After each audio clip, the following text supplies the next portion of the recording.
Okay, so I'm gonna try to figure this out and also remember what I did for the, excuse me, the NHL92 um, prototype.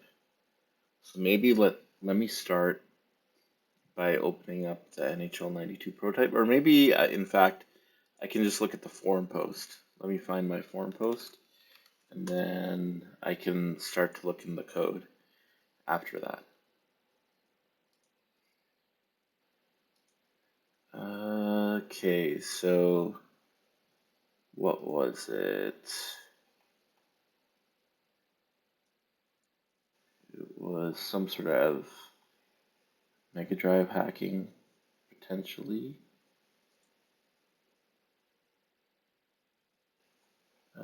I probably need to look at my post activity profile. Okay. See my activity, topics. It's probably something here. Here we go. Okay, so set up file structure. NHL-MD is the ROM file. Cuban is Sega CD. Okay. MSU driver in code. This is what allows a cartridge game to access the CD without going through the BIOS. And so that MSU DRV, let's see, MSU DRV, seeing where I got it from.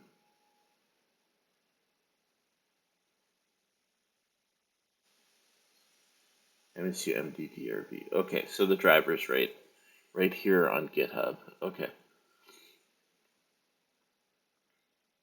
Okay, so after the EA logo, I initiate the MSU driver, wait for the CD to be ready, and play the music.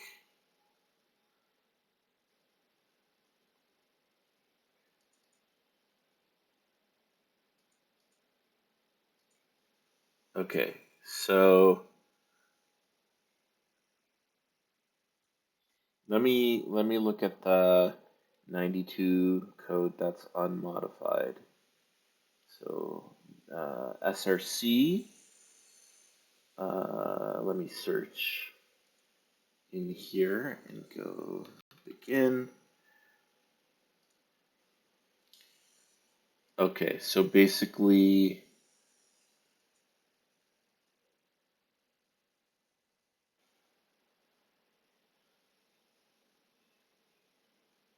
okay, so this whole thing is brand new, right? And so that gets inserted. So I just inserted it like as early as possible in the ROM. Okay, so that's one, right?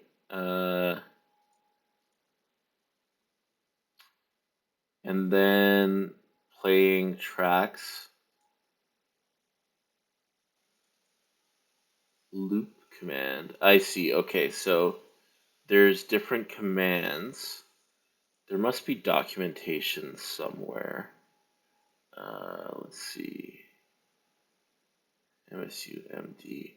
I see. So this is the documentation of code 11 is play, 12 is play loop, 13 pause. So this will be important because you'll probably need to know do 11 for music, like the Rinker music.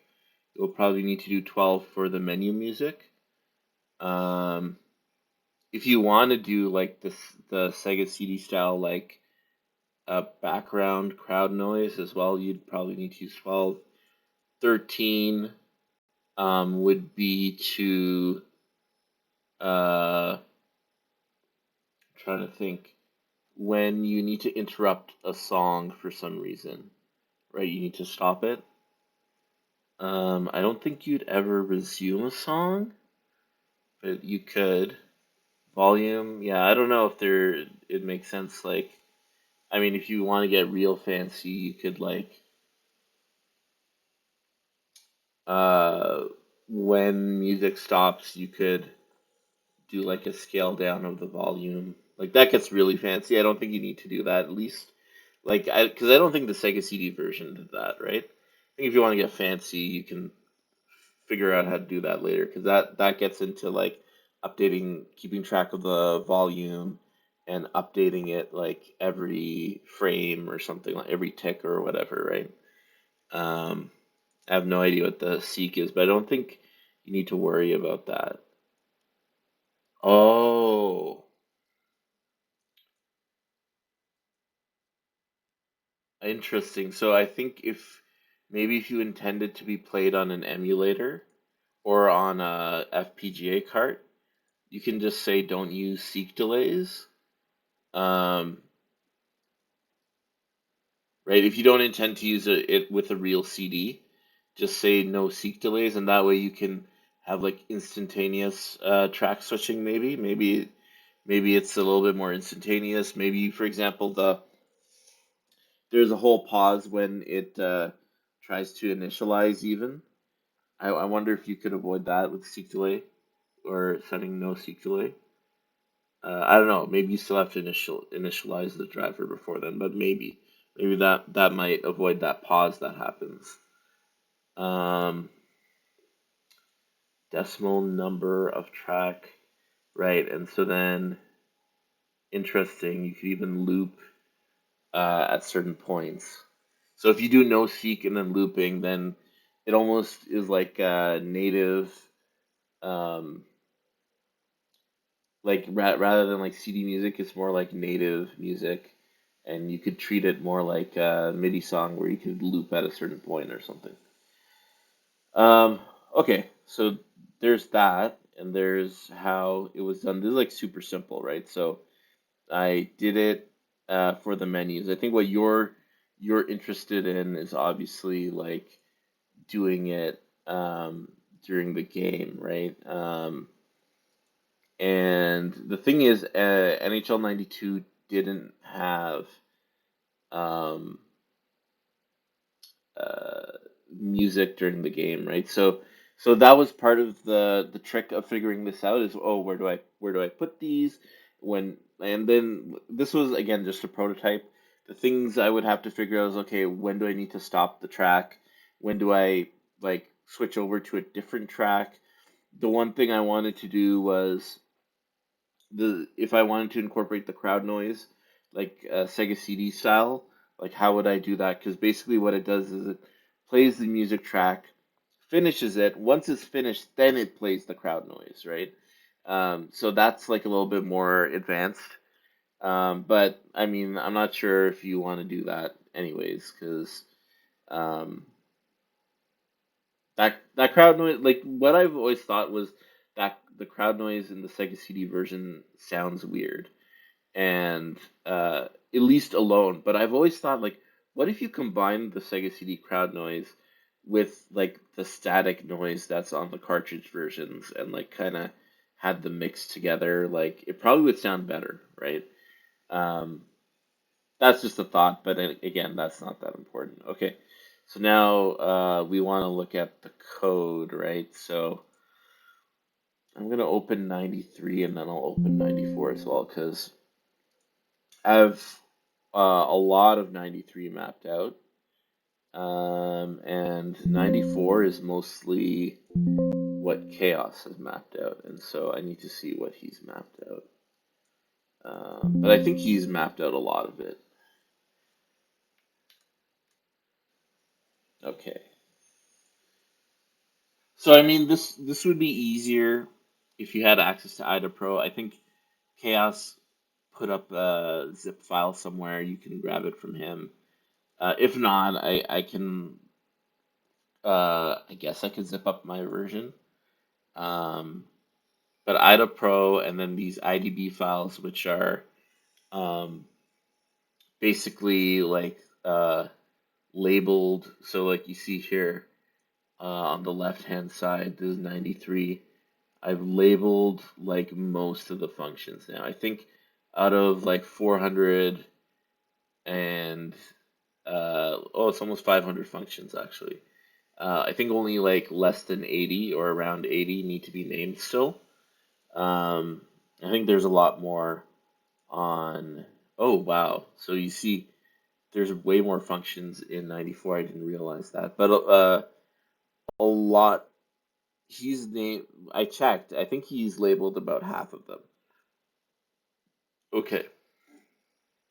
So the thing is when music gets played, it plays a song or a function called song, right? So let's find song,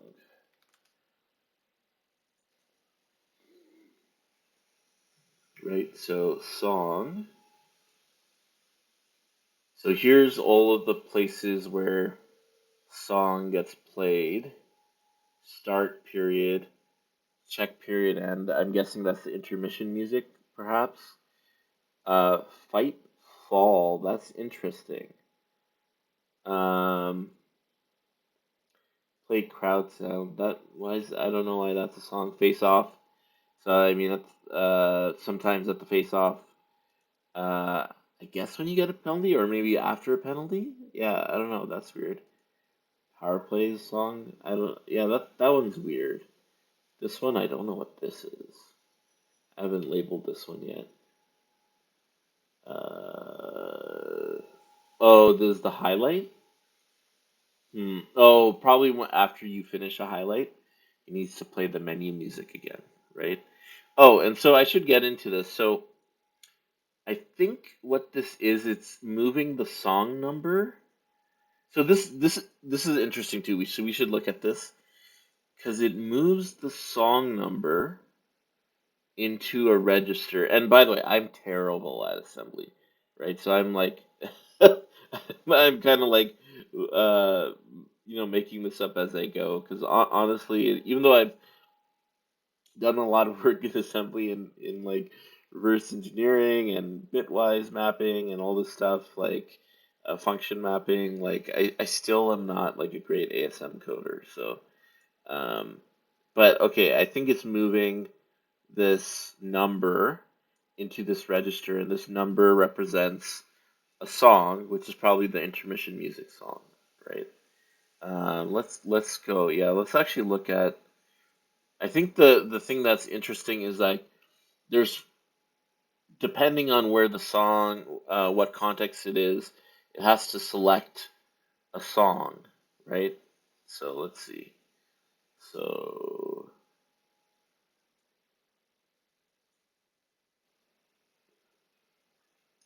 start period. So 31. So that's the thing. It's like there must be some logic on in here. Let's see. Yeah, there's something like if it's above a value, do something, or if it's below a value, do something else, right? Um, Let me just run this through because this is obviously important because like you're gonna want to put the play or you know what, maybe we don't need to worry about this. Maybe we can just go deeper in the code and just hook in like literally to where the song code happens, right? That's the other thing. It's like um as long as you have the track number.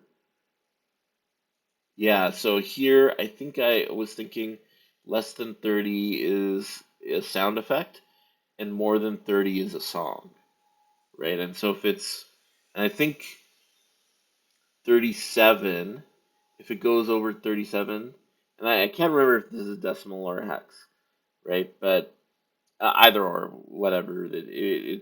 There's, I guess there's seven songs, either six or seven songs, and if it goes over 37, I think it doesn't do anything. It doesn't play anything, right? So, um,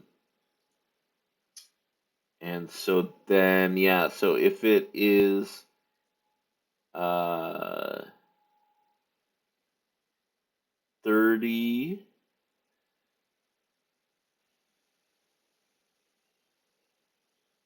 Interesting. Yeah, even like I have a hard time reading this. Um, okay. I think if it's 30 or less, it plays. Yeah, okay, yeah, okay. This is it, right? It's like less than, branch less than. So if it's less than 30, it plays a sound effect in the oldest sound effect channel, meaning like if there are all the channels are being used, whatever channel has the oldest sound in it being played, that will get replaced with sound effect. Um, and then otherwise we play a song. Okay, and then this is the track slots and the music track pointer table, which I think points to the actual data. Um, so I think the question is where's the actual music track here, right? So I think it's in D0, right? So I think that's basically what you can do is once you get here and you get to play new song, because you could basically just make this universal, no matter the context. Once you get here, instead of doing this code, you just do the MSU-MD code that we saw here, and you play the track number in D0 basically, or you might need to do some math where you subtract some number from it, right? Subtract 30, D0 minus 30 or something like that. I'm not sure what the syntax is for subtracting from D0, but I'm sure you could just use Grok or ChatGPT to figure that out. Or maybe you need to do one of these yeah, maybe one of these sub commands or something like that. So then that's to play a song, but then there's also,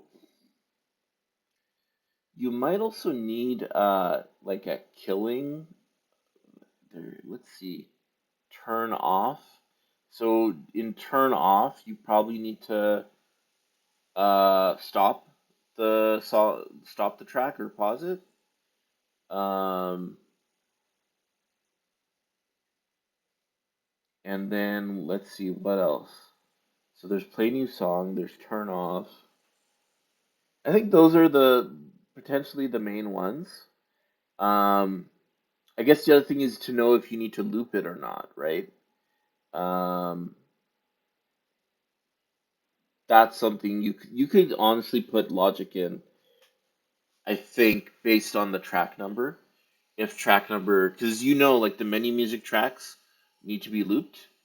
The other tracks I don't think need to be looped. So you can just put in logic based on that. That if it's menu music, loop it. If it's not menu music, don't loop it. Or if it between like tracks 31 to 33 need to be looped and so on. I guess the other thing though is that there's a lot more track. Okay, this is actually the confuse. Oh, you know what? Because this is 93, right? Because 93 doesn't have the amount of songs that 94 does, right? Because 94 has a lot more songs, and there's extra logic around how it picks the song, right? See, there's two song here. Um, Interesting. Song index.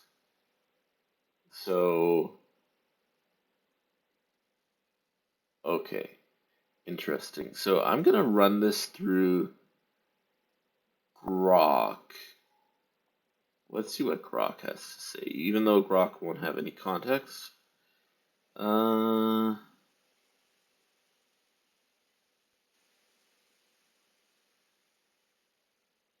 yeah, because all this stuff. Let's run this by Grok.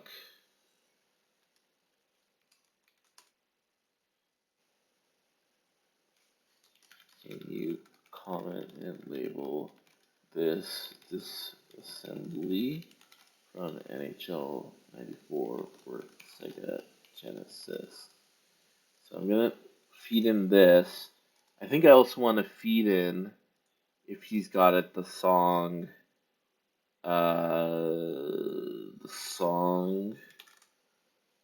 this one too. Let's feed in this one as well.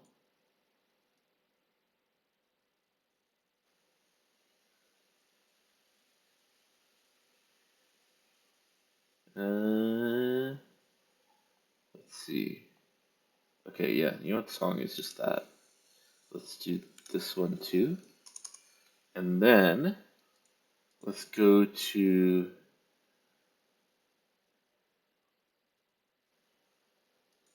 let's see, init FX. Generally, all of the music stuff, they've changed it quite a bit in this one.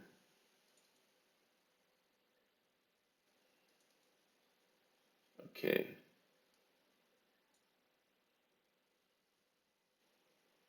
Yeah, I mean, I haven't gone through it all, right? So let's just see, like, what it says. So it might give us a hint.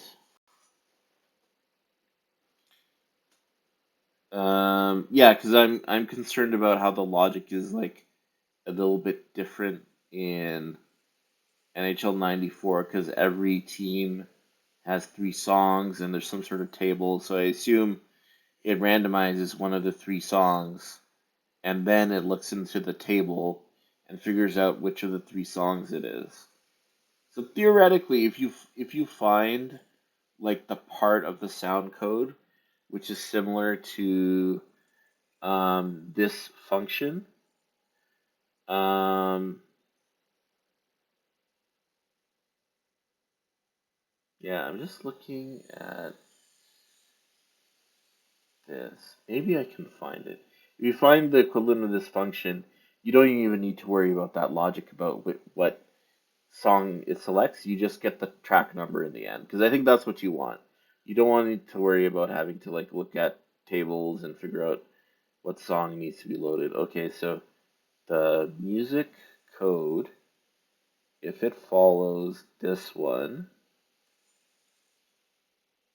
let's see. This one looks like this. And I'll look at Grok too.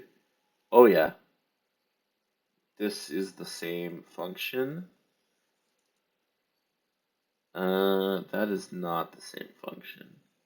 Let's see.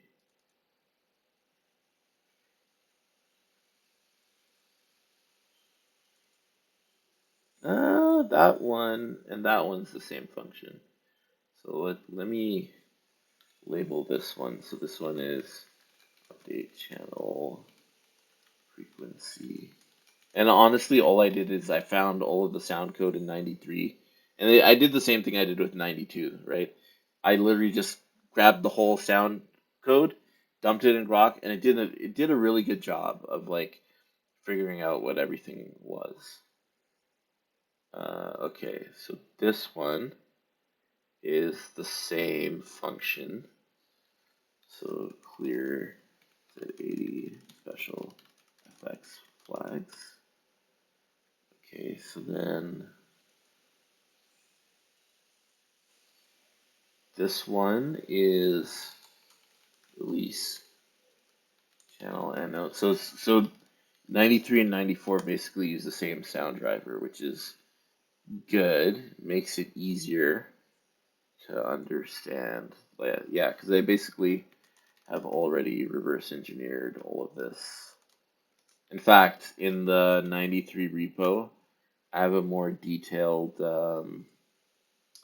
if you look,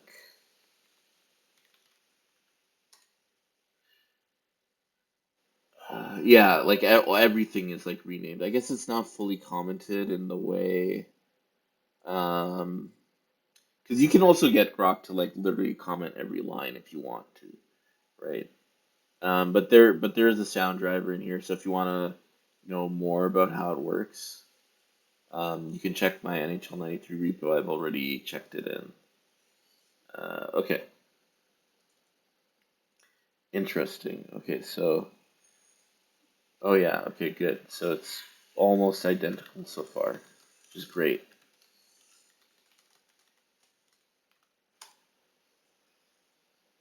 Okay, right. So this has got to be the same function because it's music BD, right? Yeah.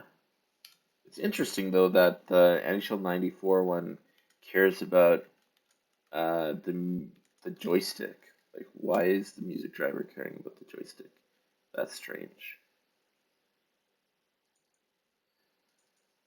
Oh, okay, interesting. This is different. There's a new function here. But I assume, huh? Okay, interesting. That's different. And I don't know, maybe some of the logic on figuring out what music track to play is in here.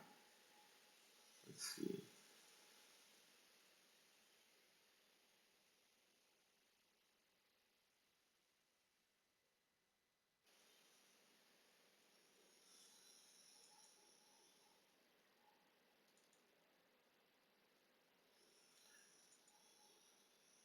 There's definitely okay. There is definitely like quite a few more functions here. Okay, this is four-way play. Interesting. Um. Oh wow. Like, huh. I wonder if there's some like tie-in between the joystick and the music because of four-way play. That's interesting. Um. Okay, this might be one of these functions I was looking for. Uh,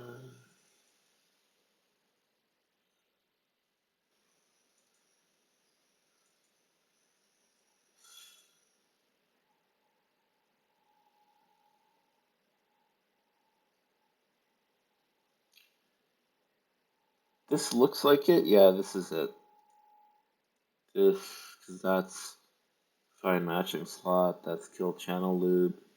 That's next channel. Yeah, yeah, yeah. So this is it. So this play new song. Play new song.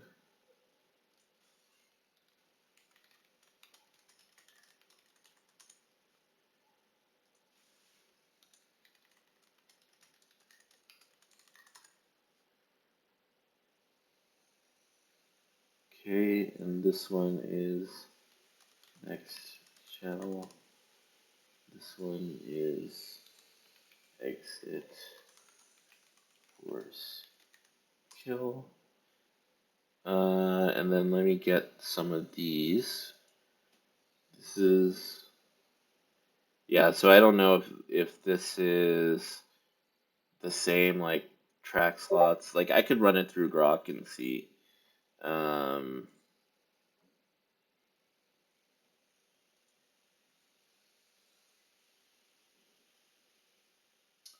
yeah, let me, but if there's anyone that fully matches, I will label it.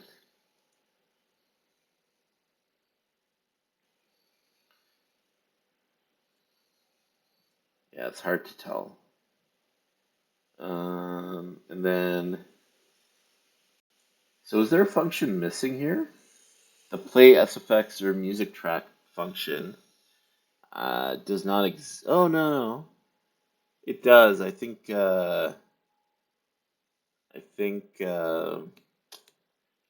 had it labeled wrong. I mean, maybe I guess theoretically you could say it's maybe he has it labeled right. Maybe I have it labeled wrong. But mine is definitely more descriptive, I guess. But I guess theoretically it's the same, right? Um, yeah, because that was the naming in '92, right? Um, just so I don't get confused, I'll rename this. Um, so yeah, so this one, so you can see they've expanded. So 7A, so it goes from 37 to 7A, which is I think over 100 tracks, right? But this is basically where you're getting it, and then this is okay. Play SFX in oldest channel. I'm making assumptions here, I guess. Don't know for, but it looks like it's the same. Okay.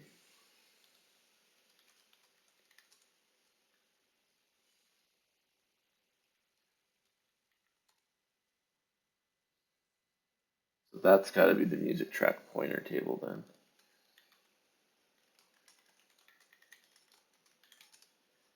And then this is the FM voice usage table.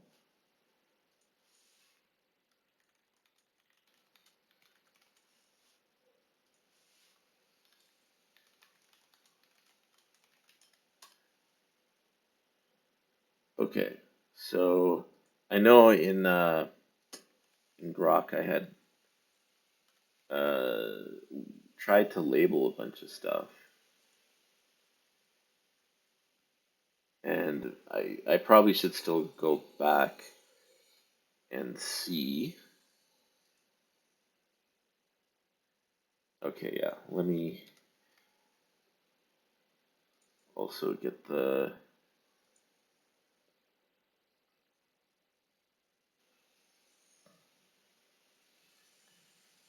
interesting. Um, so it doesn't really know, but it thinks this is some sort of randomization thing. I'm just gonna put it there because it probably needs more investigation to figure out what it is. Oh, interesting.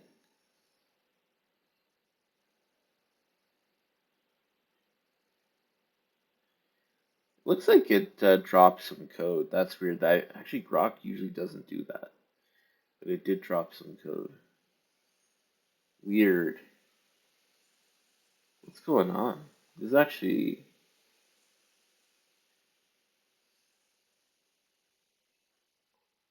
hmm.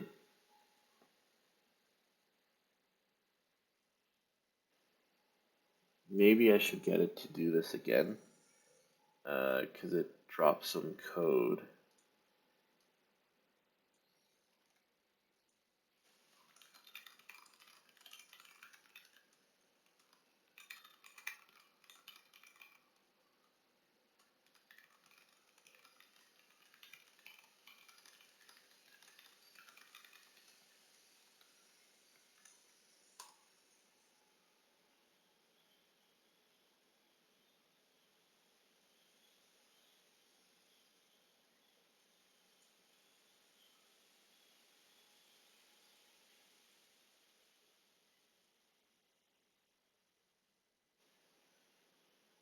Okay, I think this one is correct.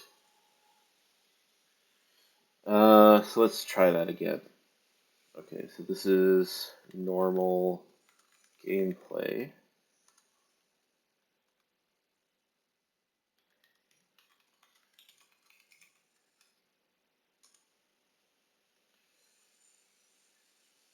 Interesting. Okay, so I found it. Per team song preference table. And then this one is small random fallback song list. Home team song index.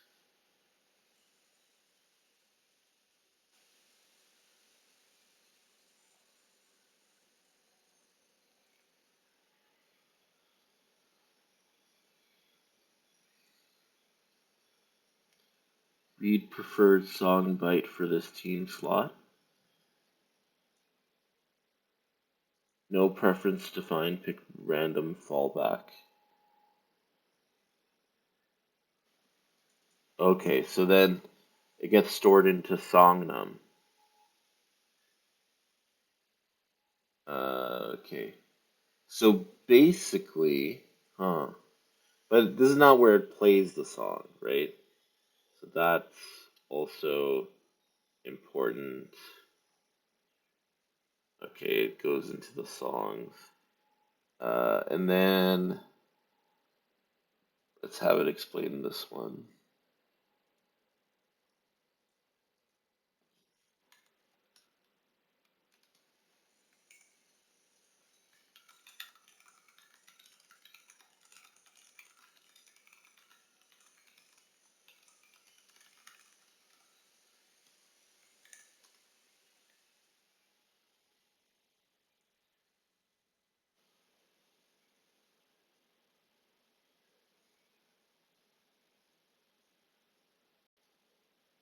I see. So this skips if um okay, if there's no proper song, it just skips the playback.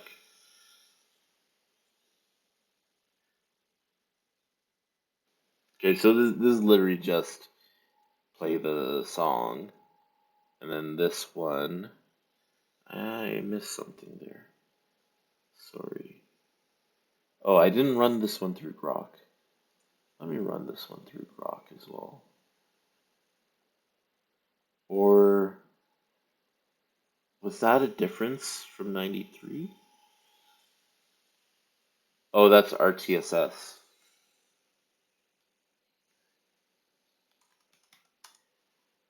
Oh, interesting. Okay, I'll just leave that like there. Um, okay, so basically this is I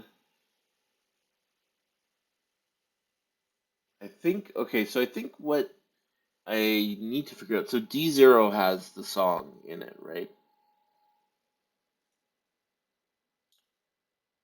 So let me go back in here. Yeah, it's clear your D0, move 40, which I assume is what was that song num? This is 40 probably represents song num, right? And so song num goes into D0 and then it goes to play SFX or music track. Um,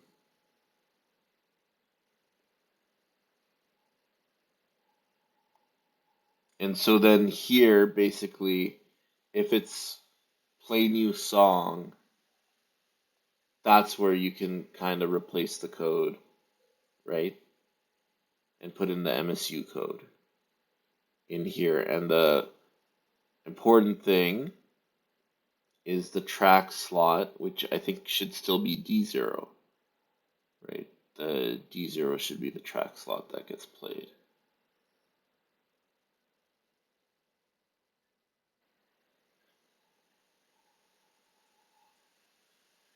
It does some math here and puts it in SP.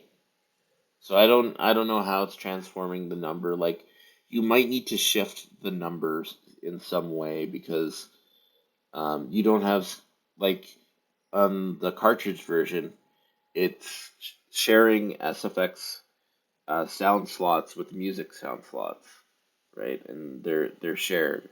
Whereas on the what you're doing, like you're starting from instead of like starting from 30 for the music, you're starting from like track 2 or whatever. Okay.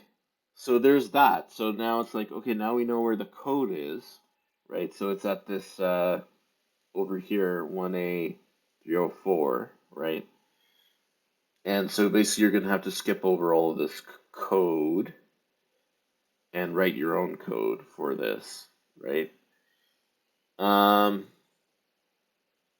Theoretically, if you're getting rid of FM music entirely, I think you could just overwrite all of this code and be good. And there's enough space, I think, for you to overwrite the code. Um, if, oh, I guess the looping thing, right? Oh, well, we talked about the looping thing you could figure out by the song index number. If you want to keep FM music in certain cases, um, and do CD music on top of that, then what you're gonna do is then you're gonna need to do like what Probably use that McMarcy. I don't know if Marcus's patching thing does it, but essentially you're dealing with like, oh, this there's going to be a line of code that says jump to this other address where the code can actually fit in, right? And then you're going to have to move all the code and add more code to it somewhere else. Okay, I hope that was helpful and not just a bunch of rambling.